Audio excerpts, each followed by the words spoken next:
نے علماء کرام کی خوبصورت باتیں سنی ہیں، سب کے دلوں میں ہوں گی۔ یہ ضروری نہیں کہ ہر گلدستہ پورا لے کے چلو، ایک ایک پھول ہی صحیح، اور اگر ایک پھول بھی نہ سنبھالا جائے تو ہر پھول کی ایک پتی صحیح، کیونکہ ہر گلیرا رنگ و بوئے دیگر است، کوئی پھول ایسا نہیں جس میں خوشبو نہیں۔ خوشبودار پھول اپنے فیض سے فیضیاب رکھتا ہے۔ میں آج یہ کتاب کھولی تو ایک البتہ شعر پر نظر پڑی، تو میں نے وہ فوراً قلم سے اس جلد کے اندر والے پہلے صفحے پر میں نے وہ شعر لکھ لیا، تو مجھے بہت پسند آیا۔ لکھا میں نے اپنے لیے، پڑھا میں نے اپنے لیے، لیکن آپ کو اپنا ہم سفر، ہم ذوق دیکھ کر میں چاہتا ہوں کہ میں اس درد میں آپ کو بھی شریک کروں، اور اسی سے میں آغاز کر رہا ہوں۔ بڑا پیارا قول ہے یہ: مردن و خاک شدن بہتر کہ بے تو زیستن، مردن و خاک شدن بہتر کہ بے تو زیستن، سوختن خوشتر بسے کہ روئے تو کردم جدا، سوختن خوشتر بسے کہ روئے تو کردم جدا۔ میرے محبوب، آپ سے دور رہنا اور زندگی گزارنا اس سے تو خاک ہو جانا اچھا ہے۔ میرے محبوب، آپ سے دور رہ کر زندگی کو زندگی کہہ دوں کہ میں بھی زندہ ہوں اور ایک دفعہ بھی دیدار نہ نصیب ہوا، اور پھر زندہ، اس سے بہتر نہیں کہ میں مر جاؤں اور خاک خاک ہو جاؤں، ذرہ ذرہ ہو جاؤں۔ سوختن خوشتر بسے کہ روئے تو کردم جدا۔ جب سے آپ نظر نہیں آئے نا، اور آپ کی صورت پاک کا دیدار نہیں ہو رہا، اور ہجر کی درد اور اس درد کی تپش میں جو جل رہا ہوں، اب آواز روح یہ کہہ رہی ہے کہ تجھے اسی جلن میں، اسی ہجر کی آگ میں جل کے مر جانا تیرا اچھا ہے۔ حضرات، یہ کیوں؟ اس لیے کہ محبوب کے دیدار کے بعد زندگی شروع ہوتی ہے، یا یوں سمجھو کہ محبوب کی عنایت اور کرم کی نگاہ جب پڑتی ہے روح و دل پر، دماغ اور تن اور من پر، تو نئی زندگی کا دروازہ کھلتا ہے۔ تو جو آدمی اس مرکز پر نہیں پہنچا، ارے وہ بھی کوئی زندہ ہے۔ حضرات، میں جناب رومی کی اداؤں میں سے ایک ادا کی ادنا جھلک آپ کے سامنے رکھ رہا ہوں، اور آج جو یہاں آ کے دو چیزیں جو میں نے دیکھی ہیں وہی میں آپ کے سامنے رکھ رہا ہوں۔ توجہ فرمائیں کہ جناب رومی کیا فرماتے ہیں۔ وہ یہ فرماتے ہیں کہ اے بندے، تیرا خالق ہے، تیرا مالک ہے، تو مملوک ہے، تو مخلوق ہے، تیرا رب ہے، تو رزق کھا رہا ہے، رزق کھا کھا کے بھی تو یہ سمجھ نہیں آئی کہ دینے والا کون ہے۔ تو نے آج تک اس دینے والے کا ہاتھ نہیں دیکھا، اس کے کرم کی لہر نہیں دیکھی، اور تو راتیں گزار رہا ہے، دن بسر ہو رہے ہیں، صبح ہوتی ہے، شام ہوتی ہے، عصر ہوتی ہے، فجر ہوتی ہے، یوں تو زندگی تیری کربٹیں لے رہی ہے، اور تو آج تک مخلوق ہو کے، مملوک ہو کے، غلام ہو کے، بندہ ہو کے، اور اپنے خدا کا رازدار کہلا کے آج تک تو نے اپنا مالک نہیں پہچانا۔ اظہر، آپ بھی اور ان کو بھی آگے لائیں، پلیز کم ہیئر۔ یہ پولیس کا اچھا خاصا ایک افسر ہے، انہوں نے لنگر کی ایک دفعہ دال کھائی تھی تو اس کے بعد یہی حال ہے ان کا بھی۔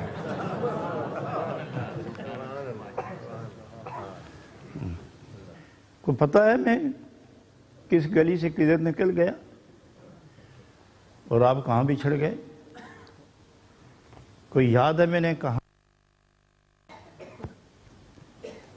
کوئی یاد ہے آپ کہاں پیچھے رہے تھے؟ کوئی یاد ہے کہ آپ مجھے کہاں چھوڑ کے آگے نکل گئے؟ ارے کوئی تو بولو۔ مخلوق ہو، مربوب ہو اس کو کہتے ہیں کہ جس کو رب رزق دیتا ہے، اس کو مربوب کہتے ہیں۔ اللہ رب العالمین رزق دینے والا۔ علماء کرام آگے تشریف لائیں۔ نعرہ تکبیر، نعرہ رسالت۔ کیا کہنے شہر بھی چاہوں سے تشریف رکھیے۔ درود شریف۔ اللہم صلی علی سیدنا محمد وعلی آل سیدنا محمد وبارک وسلم وصلی علیہ۔ اللہم صلی علی بارک وسلم وصلی علیہ۔ اے مخلوق، صرف آپ انسانی مخلوق تو نہیں ہیں، کچھ ایسی مخلوق ہے کہ ان کو احساس ملا ہے، عقل نہیں ملی۔ کچھ ایسی مخلوق ہے جنہیں درد ملا ہے، عشق ملا، محبت ملی، اور بعض ایسے ہیں کہ صرف عبادت ملی، اور بعض ایسے ہیں کہ جن کو عبادت کے ساتھ محبت ملی۔ بعض ایسے ہیں تو مخلوق ہے، بڑی حسین ہے، جمیل ہے، مقرب ہے، محبوب ہے، مگر صرف مخلوق ہے، اللہ کو پسند ہے لیکن عشق نہیں، درد نہیں، تڑپ نہیں، جلن نہیں۔ اور ایک ایسی مخلوق ہے کہ جس کی صورت ان نوریوں سے جدا ہے۔ میں ایک درس دے رہا تھا تو ایک آدمی نے کہا کہ اللہ جل شانہ نے آدم علیہ السلام کو سارا علم دیا اور فرشتوں کو نہیں دیا، اور پھر فرشتوں سے پوچھوایا گیا کہ بتاؤ، تو جب فرشتوں کو علم ہی نہیں دیا تو پھر سوال کیوں کیا؟ جب علم نہیں دیا تو سوال کیوں کیا؟ یہ بڑی خوبصورت بات ہے حضرات۔ علم ہر ایک کا حصہ نہیں، علم اس کا حصہ ہے جس نے خدا کا نائب بن کر خلیفہ کہلا کر آنا تھا۔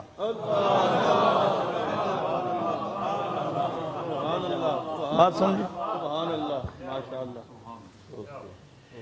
فرشتہ چونکہ نہ نائب ہے، نہ خلیفہ ہے، نہ نبی ہے، پیغام پہنچانے والا ہے۔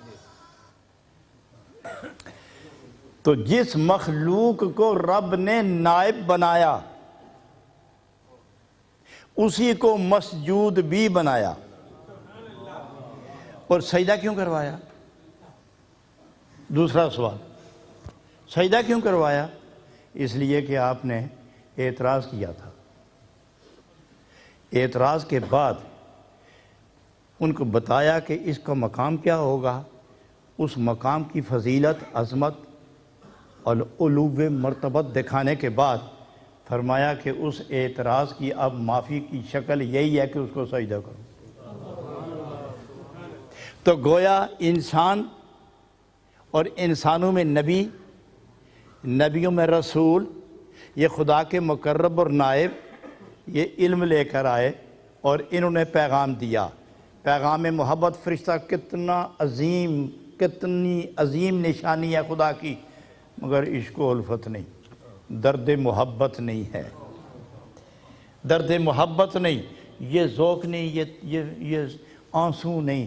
کوئی فرشتہ آپ کو روتا نظر نہیں آئے گا، جو سجدے میں ہے بس سجدے میں ہی ہے، جس کو جو ذکر ملا دوسرے کا پتہ ہی نہیں اسی ذکر میں ہے، جو آنے جانے کی ڈیوٹی ملی اسی میں لگا ہوا ہے، اور جہاں ہے وہیں ہے، اور انسان پستی کے اندر آ کے عروج پر قائم رہا، اور عروج پہ تھا تو پستی کی طرف مائل ہوا، تو روح میں وہ تابانی، وہ قوت، عشق ربانی کی وہ قوت لے کے آیا کہ پستیوں میں رہ کر بلندیوں کی سیر سے محروم نہیں رہا۔ جناب رومی فرماتے ہیں، اے انسان، کتنا نفیس انسان ہے تو، تیری آنکھیں جب دیکھتے ہو تو سوچا نہیں کہ یہ نظر کس نے دی؟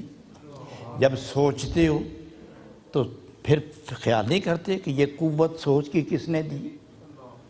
اور جب پکڑتے ہو یہی سوچتے ہو کہ میں طاقتور ہوں؟ تمہیں یہ نہیں پتا کہ اگر اتنے ہی طاقتور ہو اور فالج آ جائے تو کہاں گئی تیری طاقت؟ اس وقت اللہ اللہ کرنے سے بہتر نہیں کہ جب تم طاقت میں تھے اور کوئی آزمائش نہیں آئی اس وقت اپنے اللہ کا نام لینا شروع کر دے۔ معلوم ہوا کہ قوتوں کے زمانے میں اس ذات کو یاد کرنا جس نے قوتیں عطا کی ہیں، یہ مقام بندگی ہے۔ اور مقام بندگی پر فائز رکھنے کے لیے جناب رومی درس دیتے ہیں۔ اللہ غنی۔ اور بڑی خوبصورت بات، کاں بغیر آب لطف کردگار۔ اس سے پہلے میں شعر پہ لے جاؤں، آپ کو پہلے کال پہ لے جاؤں۔ خون پلی دستوں بآب میرود ای پلیدی جہل قائم تر بود۔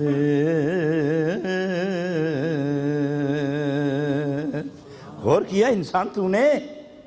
غور کیا تو نے کہ پلیتی، ہم تو عام لفظوں میں لوگ اسے پلیت کہتے ہیں لیکن یہ لفظ نہیں ہے، پلید لفظ ہے۔ دنیا بھر کی جیسی بھی پلیدی ہو، ناپاکی ہو، اسے پانی صاف کر لیتا ہے۔ زمین ناپاک ہو جائے تو اسے سورج کی گرمی پاک کر دیتی ہے، اسے گرم ہوائیں پاک کرتی ہیں، اسے لو پاک کرتی ہے، اسے دھوپ پاک کرتی ہے۔ جسم ناپاک ہو جائے تو پانی پاک کرتا ہے، اور بدن ناپاک ہو جائے پانی پاک کرتا ہے، کپڑے ناپاک ہو جائیں تو پانی پاک کرتا ہے۔ کام بغیر خون پلی دستوں بآب میرود۔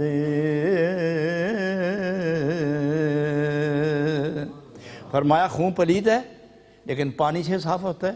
حضرات خون پلید ہے، کسی کو تھوڑا سا خون نکل آئے تو نماز نہیں پڑھ سکتا، قرآن نہیں پڑھ سکتا، طواف نہیں کر سکتا۔ جناب رومی فرماتے ہیں ای پلیدی جہل قائم تر بود، ایک اور بھی پلیدی ہے۔ یہ ناپاکی دو قسم کی ہے، ایک وہ جو پانی سے صاف ہوتی ہے، اور دوسری وہ کہ ساری عمر پانی میں بیٹھے رہو صاف نہیں ہوتی، حتیٰ کہ زمزم گراؤ تو بھی صاف نہیں ہوتی۔ پرنالے کا پانی، کعبہ شریف کا چھت کا پانی پرنالے سے آئے اس کے نیچے غسل کرو، پاک نہیں ہوتی۔ یہ اور پلیتی ہے، اور اس کے پاک کرنے کا کوئی اللہ نے دستور بھی کوئی اور رکھا ہوا ہے۔ یہاں وہ کیا فرماتے؟ خون پلیت ہے، اور کوئی انسان ایسا ہے جس کے اندر خون نہیں، کوئی ایسا انسان ہے جس کے اندر پیشاب نہیں، کوئی ایسا انسان ہے جس کے اندر غلاظت نہیں، اور وہ نمازیں بھی پڑھ رہا ہے، اندر پلیتی ہی پلیتی ہے۔ نماز جائز ہے، کعبے کا طواف جائز ہے، مدینۃ الرسول میں داخل ہونا جائز ہے، قرآن پاک کو پکڑنا پڑھنا جائز ہے، سجدہ کرنا جائز ہے، اندر غلاظت موجود ہے، پیٹ میں غلاظت، مثانے میں غلاظت، رگوں میں غلاظت موجود ہے۔ حضرات وہ ہے تو پلیت، کیا خون پلیت نہیں؟ کیا پیشاب کے قطرے پلیت نہیں؟ کیا جو اندر ہوا ہے اسے تھوڑی سی خارج ہوتا ہے نماز گئی؟ اندر جو غلاظت ہے ذرا خارج ہوئی تو نماز گئی، وضو گیا، پاکیزگی گئی۔ فرمایا پلیتی تیرے اندر کتنی ہے، لیکن اس کے باوجود تو نمازیں پڑھتے ہو، تو آپ بھی کرتے ہو، ذکر بھی کرتے ہو، تو شریعت روکتی کیوں نہیں؟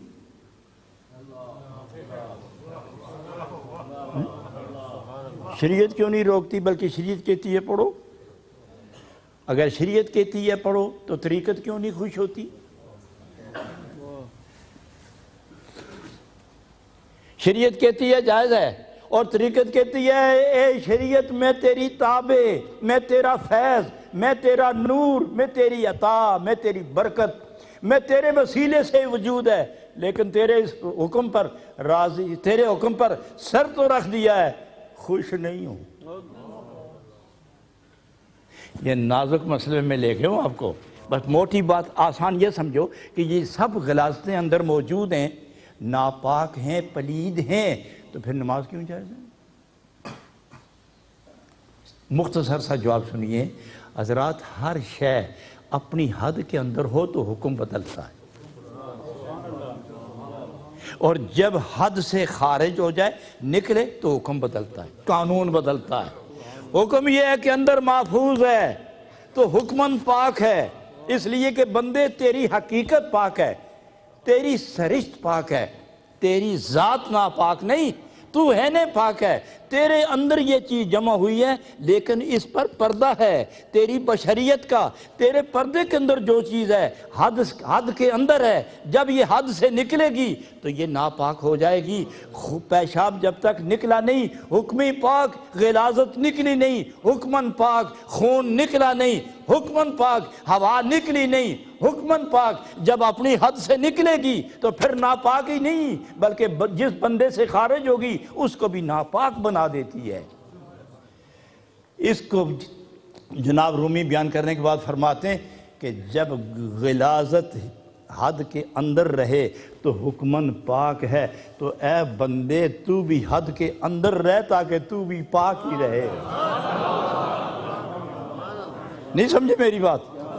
اے بندے تو بھی حد کے اندر رہ، آنکھ کو بتا کے حد نہ توڑ، زبان کو بتا کے حد نہ چھوڑ، قدموں کو بتا حد عبور نہ کر، ہاتھ کو بولو قدم اپنی حد کے اندر رہ، دل کو کہو تیری بھی کوئی حد ہے نا، نفس کو کہہ دو شرارتیں چھوڑ حد کے اندر رہ، حد سے نکلو گے تو حکم لگ جائے گا، اور حد کے اندر رہو گے تو صرف پاک ہی نہیں ہو جاؤ گے، حد کے اندر رہو گے۔ خدا کا حد کے اندر نہ آنا یہ اس کی صفت ہے، اور بندے کا حد سے باہر نہ نکلنا یہ اس کی صفت ہے، مگر حد کے اندر رہنے کا بدلہ خدا نے کیا دیا؟ فرمایا میری حد نہیں وہ تیری حد ہے، تو حد کے اندر رہ کے مجھے یاد کر، جب تو اندر باہر سے پاک ہو جائے گا تو میں تجھے بھی بے حد کر کے اپنا دیدار دے دوں گا۔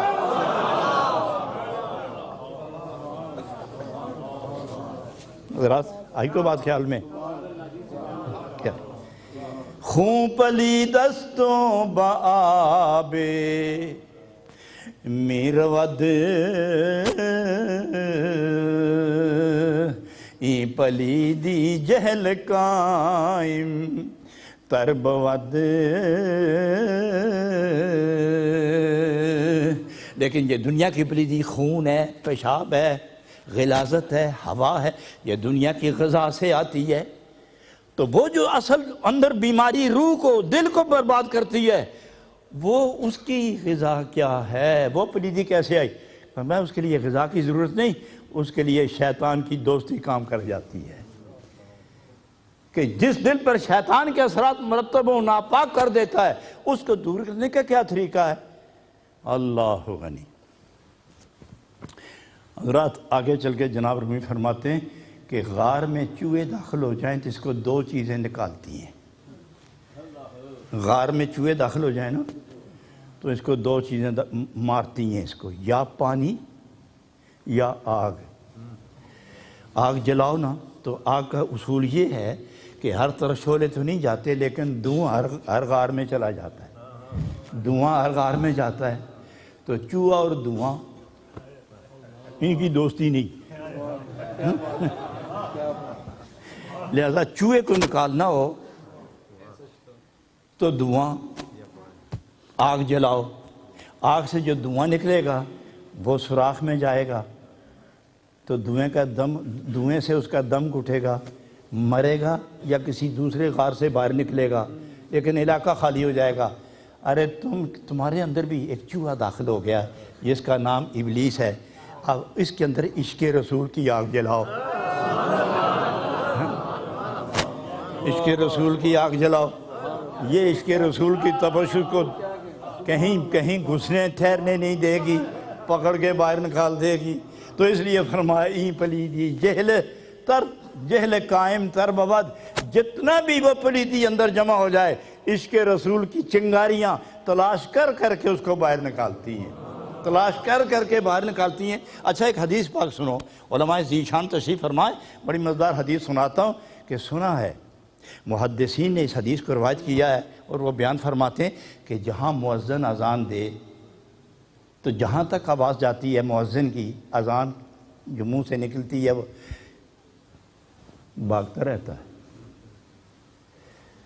یہاں تو اللہ کا کچھ اس پر کوئی کرم ہی ہے، اذان تو مسجد سے باہر جاتی ہی نہیں، نکلے بھی تو دروازے کے باہر کھڑا ہوتا ہے پھر اندر آ جاتا ہے۔ لیکن اسلامی ملکوں میں دیکھو کہ پہلے تو ویسے ہی اذان ہوتی تھی، اب اس کے لیے بلائے جان مصیبت یہ کہ لاؤڈ سپیکر ہو گئے، آوازیں دور جاتی ہیں، ادھر سے ادھر بھاگتا ہے، ادھر اذان ہوتی ہے، ادھر بھاگتا ہے، ادھر سے ادھر بھاگتا ہے، دائیں بائیں چاروں طرف اوپر نیچے دوڑتا بھاگتا رہتا ہے۔ کیونکہ اذان ہے کیا؟ اذان ہے کیا؟ پہلا لفظ کیا اذان کا؟ پہلا جملہ کیا ہے؟ اللہ اکبر۔ اور دوسرا اشہد ان لا الہ الا اللہ۔ اور تیسرا یہی تین ہے، اللہ اکبر، اشہد ان لا الہ الا اللہ، اشہد ان محمد رسول اللہ۔ یہ تین ہے تو بھاگتا رہتا ہے، بھاگتا رہتا ہے۔ تو علماء کہتے ہیں کہ جب تک اذان ہوتی رہے شیطان رک نہیں سکتا۔ اور صوفیاء کیا کہتے ہیں؟ دیکھو یہاں فرق کتنا ہے سوچ کا۔ صوفیاء یہ کہتے ہیں کہ تیرے منہ سے جو آواز نکلتی ہے یہ تو باہر جا رہی ہے۔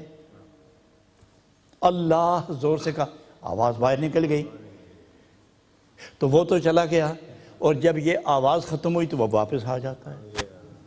تو اس لیے بہتر نہیں کہ جس لفظ سے، جس جملے سے اور جن چنگاریوں سے، جن نور کی تپش سے وہ بھاگتا ہے اس کو باہر کیوں جانے دیتے ہو؟ اس کو اندر دل میں بٹھا لو، اس کو اندر دل میں بٹھاؤ۔ اللہ اکبر دل پر، اشہد ان لا الہ دل، اشہد ان محمد رسول اللہ دل پر۔ جب وہ واپس آئے گا تو اندر دیکھے گا پھر بھاگ جائے گا، کیونکہ وہ باہر سے کچھ نہیں کر سکتا جب تک اندر آئے۔ نہ وہ کان پکڑتا ہے، نہ آنکھوں پر ہاتھ رکھتا ہے، نہ وہ ناک کھینچتا ہے، نہ وہ کان کھینچتا ہے، نہ وہ بازو پکڑ کے پیچھے کرتا ہے۔ وہ آہستہ سے اندر چلا جاتا ہے، پھر دل کو مروڑتا ہے، دل کو۔ تو اس میں کہتے ہیں اللہ اور اس کے محبوب کا نام دل پر رکھ لو، تاکہ جب دل پکڑنے کو جائے تو دیکھے گا پھر بھاگ جائے گا۔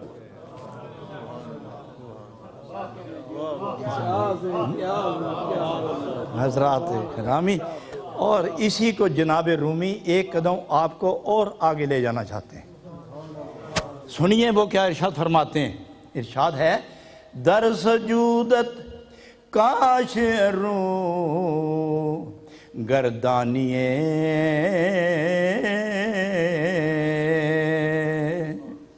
پہلا شعر جو اس کے درمیان میں وہ رہ گیا، کام بغیر آب لطف کردگار،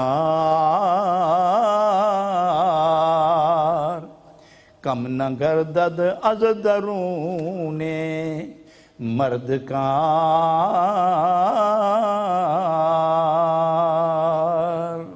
جب تک اللہ رب العالمین کے لطف و کرم کی بارش نہ برسے اس وقت تک دل پاک نہیں ہوتے، تو پھر ہر دل پر ہر وقت وہ رحمت کرتا ہے، تو پھر دل کیوں مائل نہیں ہوتے؟ فرمایا ہر دل پر وہ رحمت تو کرتا ہے مگر برتن ہی ٹیڑھے ہیں، سیدھے تو کر کے دیکھو۔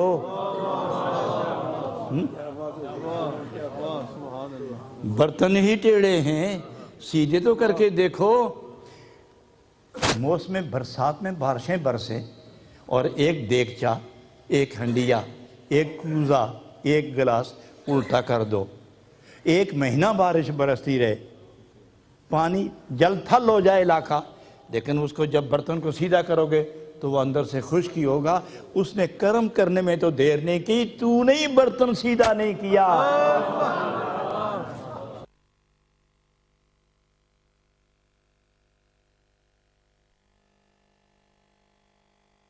میں ہوں مظہرانہ 45 سالہ یقین اور اعتماد کا تہ دل سے شکریہ۔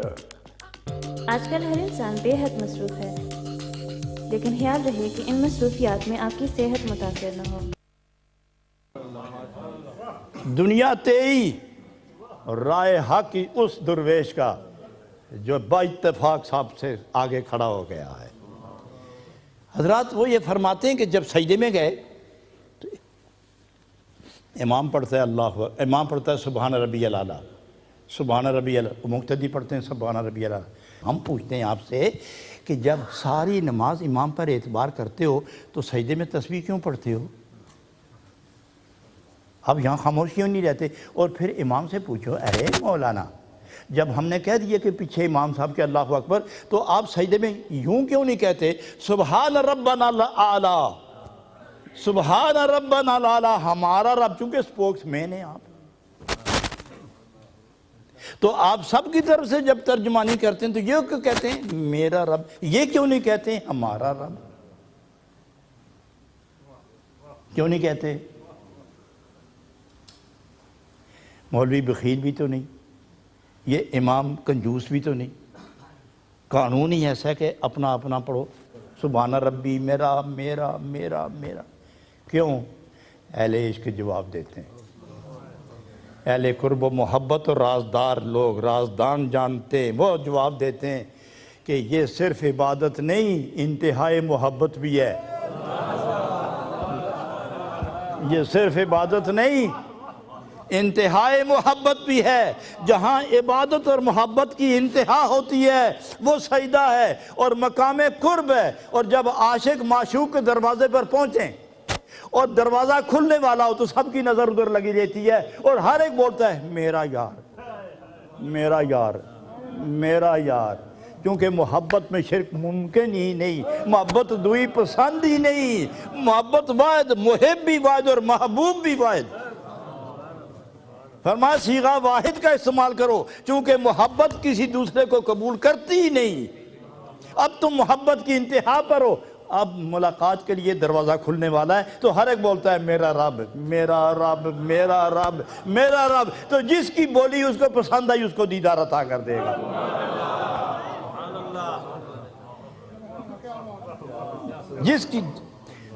جس کی ادا اس کو پسند آئی، جس کی پکار اس کو پسند آئی، درد دل سے اٹھنے والا جو دعا ہے وہ جب نور بنتا ہے اور منہ سے آ کے نکلتا ہے تو کہتا ہے سبحان ربی الاعلیٰ، درد اندر اٹھتا ہے، اور درد کی چنگاریاں جب منہ میں آتی ہیں وہ ہر حرف بنتی ہیں، حرف جب زبان ہلتی ہے تو پکارتا ہے سبحان ربی الاعلیٰ، جس سے بلند کوئی نہیں وہی میرا رب ہے اور جس کے پاک ہونے کی انتہائی کوئی نہیں۔ تو اللہ کو جس کی ادا پسند آ جائے اسے پردہ اٹھا کے دیدار عطا فرما دیتا ہے۔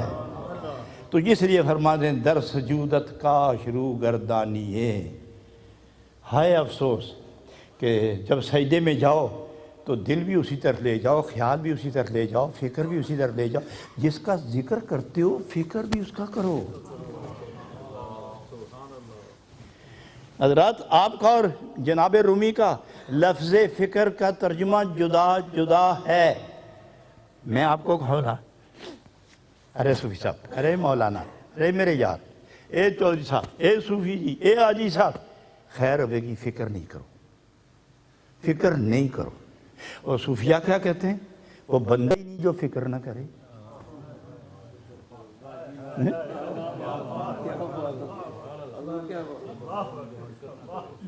وہ بندہ ہی نہیں جو فکر نہ کرے، اور ہم ایک دوسرے کو کہتے ہیں خیر ہے یار فکر نہ کر، ارے تم کہتے ہو نہ کر، اور وہ کہتے ہیں تو بندہ ہے تو فکر کیسے نہیں کرے گا؟ وہ کیسے؟ فرمایا تمہارے نزدیک غم کا نام فکر ہے اور ہمارے نزدیک یاد محبوب کا نام فکر ہے۔ تصور یار فکر ہے، ذکر اور فکر، جس کا نام اسی کا خیال ہے۔ اچھا میں ایک چھوٹی سی مثال دوں، آپ جلدی سمجھ جائیں گے۔ مجھے بعض اوقات بڑی خوبصورت مثالیں یاد آ جاتی ہیں، بڑی خوبصورت۔ آپ جب فون کرتے ہیں والد صاحب کو، والدہ کو، بیگم کو، بچوں کو، دوست کو، مرشد کو، امام کو، خالو کو، خالہ کو، جب فون کرتے ہو گھنٹی بجتی ہے تو بتاؤ خیال کدھر ہوتا ہے؟ نہیں سمجھ میں آئی بات؟ خیال کہاں ہوتا ہے؟ اس کی صورت کس طرح خیال میں آ جاتی ہے؟ کس طرح اس کی صورت خیال میں آتی ہے؟ ابھی ابا حضور بولنے والے، ابھی میرا مرشد بولنے والا ہے، وہ سامنے آنے والا ہے، تو خیال ادھر رکھ جاتا ہے، دیان ادھر، خیال ادھر۔ آپ نے تو صرف انگلی پھیری، ٹک ٹک کر کے چند حروف پہ، چند نقطوں پہ آپ نے ضرب لگائی اور خیال کہیں دور چلا گیا۔ اور جہاں کے لیے آپ نے یہ چکر چلائے اور ضرب لگائی اور حروف گمائے، خیال وہیں جا کے جمع ہو گیا، اس کے سوا دوسری صورت کوئی نہیں آتی۔ ماں کو فون کرو تو ماں ہی یاد آتی ہے، بیگم کو فون کرو تو بیگم کی شکل نظر آتی ہے، اور مرشد کو فون کرو تو مرشد کا ہی تصور سامنے آتا ہے۔ تو فرمایا اگر تمہارا ٹیلی فون تمہارے خیال کو تیرے مرشد سے جدا نہیں ہونے دیتا تو جب تم کہتے ہو سبحان ربی الاعلیٰ تو خیال خدا کی طرف کیسے نہ جائے گا؟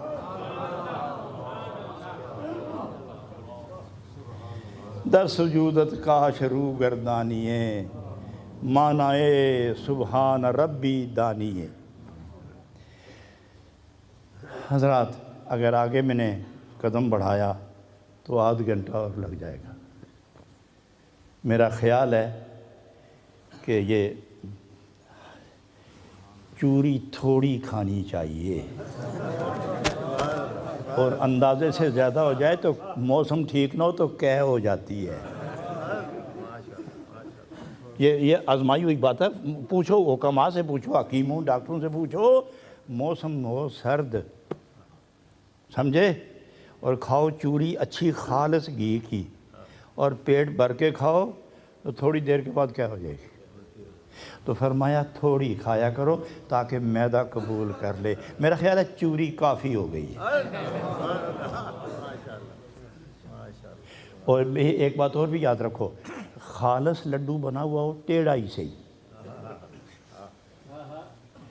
مثلا دباؤ پڑ گیا تھوڑا ٹیڑھا ہو گیا، پوری شکل صورت صحیح خوبصورت نہیں لگتا ہے، بالکل ٹیڑھا ٹوٹا ہوا آدھا پھٹا ہوا، مگر ٹکڑے ٹکڑے نہیں ہے، ٹھیک ٹھاک، مگر کھانے میں مزیدار ہو تو کھا لیا کرو۔ یہ مت دیکھو کہ جی ٹوٹے ہے پجے ہے کہ ہے، تو یہ جو میں لڈو دے رہا ہوں مت بولو کہ یہ کس نے دیا ہے، توڑ کے دیا ہے، لیکن لڈو لڈو ہی ہے، کھاؤ۔ میں نے آج آپ کو تھوڑی سی چوری کھلائی، تھوڑی سی چوری کھلائی، ڈکار مارو مزیدار، تاکہ پتہ چلے کہ ہضم ہو گئی ہے۔ وہ ڈکار کی ہوں ہے سجدے بھی چھر رکھو، سبحان ربی الاعلیٰ، سبحان ربی الاعلیٰ، سبحان ربی الاعلیٰ۔ خدا بندے سے خود پوچھے بتا تیری رضا کیا ہے۔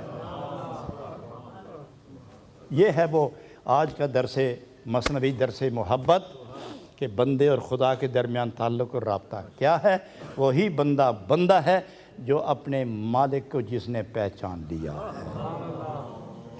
بس اتنی بات یاد رکھیں، آپ تھوڑا سا ذکر کرتے ہیں اور محفل ختم کرتے ہیں۔ اور لا الہ الا اللہ الا اللہ الا اللہ، لا الہ الا اللہ الا اللہ الا اللہ، لا الہ الا اللہ الا اللہ الا اللہ، لا الہ الا اللہ الا اللہ الا اللہ، لا الہ الا اللہ الا اللہ،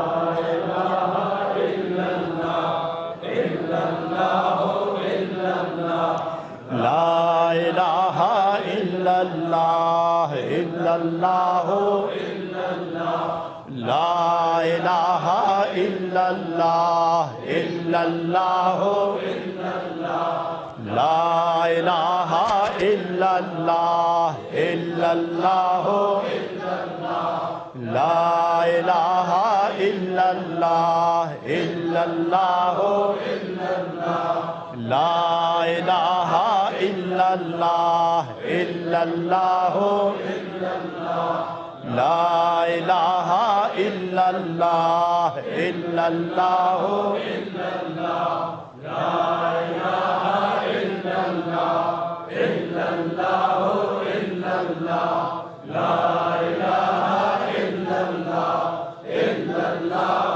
الا اللہ،